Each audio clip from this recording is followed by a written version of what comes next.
Japan എന്നൊരു രാജ്യം. അവിടെ ആളുകൾ ട്രെയിനിൽ കയറിയാൽ പോലും വലിയ ശബ്ദത്തിൽ സംസാരിക്കില്ല.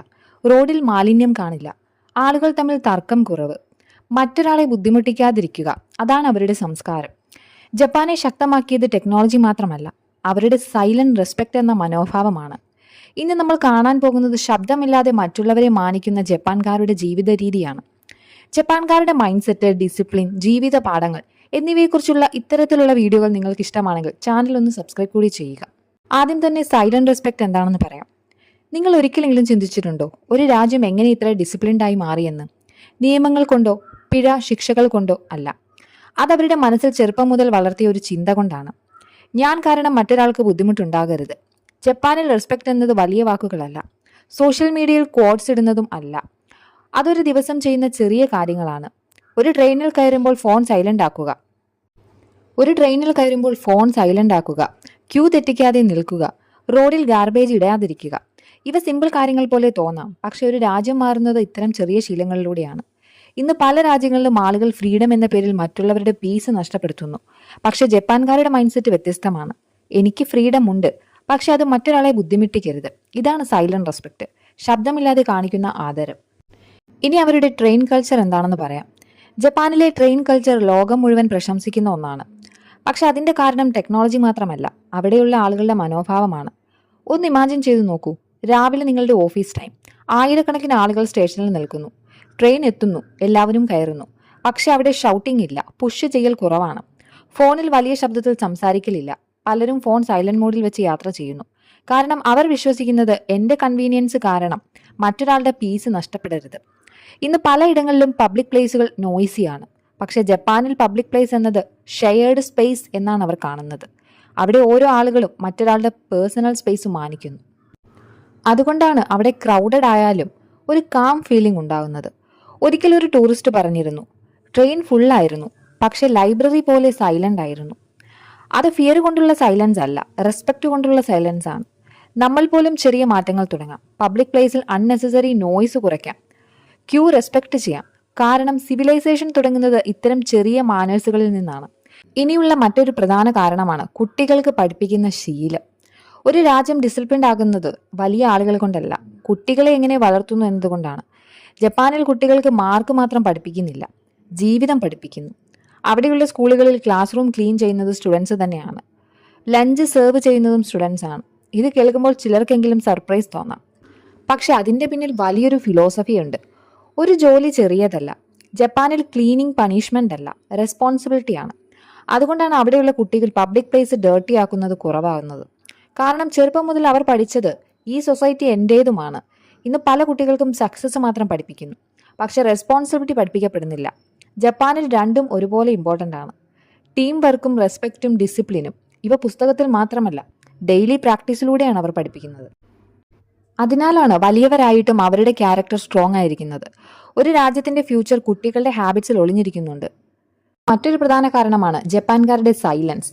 അവിടെ സൈലൻസ് എന്ന് പറയുന്നത് വീക്ക്നെസ് എന്നല്ല.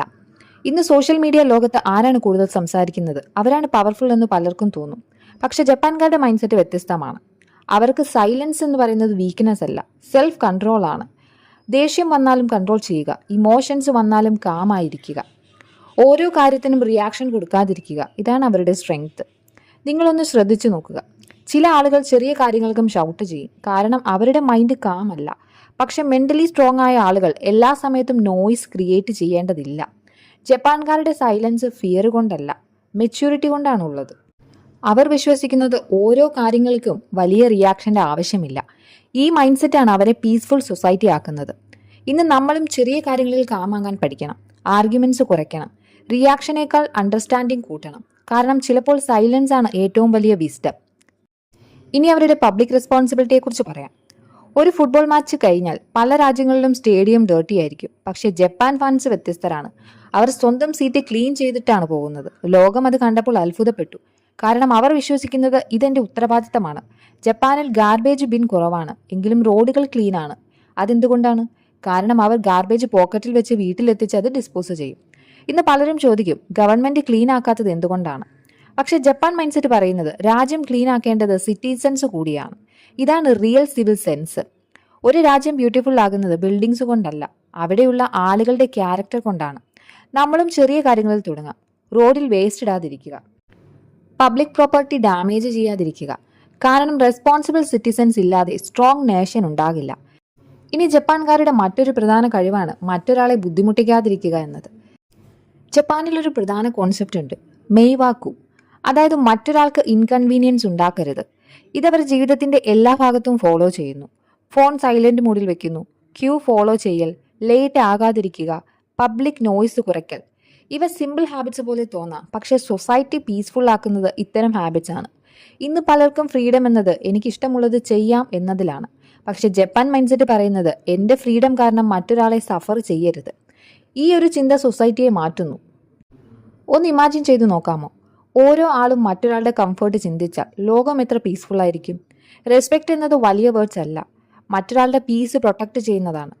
ഇനി ജപ്പാൻകാരിൽ നിന്ന് നമ്മൾ പഠിക്കേണ്ടത് എന്താണെന്ന് പറയാം. ജപ്പാനെ കോപ്പി ചെയ്യേണ്ട ആവശ്യമില്ല, പക്ഷേ ചില കാര്യങ്ങൾ നമുക്ക് പഠിക്കാം.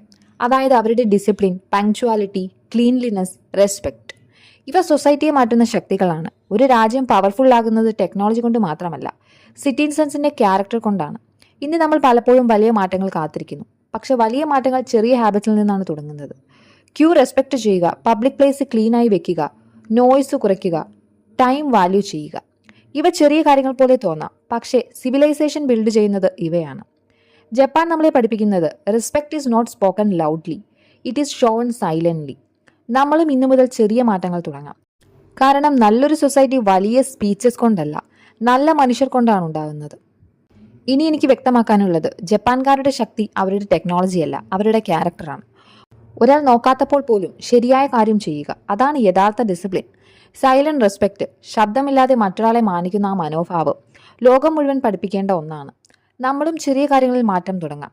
ഗാർബേജ് ഇടാതിരിക്കുക, ക്യൂ റെസ്പെക്ട് ചെയ്യുക, പബ്ലിക് പ്ലേസിൽ നോയ്സ് കുറയ്ക്കുക, മറ്റൊരാളെ ബുദ്ധിമുട്ടിക്കാതിരിക്കുക. കാരണം ഒരു നല്ല സൊസൈറ്റി വലിയ വാക്കുകളിൽ നിന്നല്ല, ചെറിയ ശീലങ്ങളിൽ നിന്നാണ് ഉണ്ടാവുന്നത്. വീഡിയോ ഇഷ്ടമായെങ്കിൽ ലൈക്ക് ചെയ്യാനും സബ്സ്ക്രൈബ് ചെയ്യാനും മറക്കരുത്. വീണ്ടും അടുത്ത വീഡിയോയിൽ കാണാം. നന്ദി.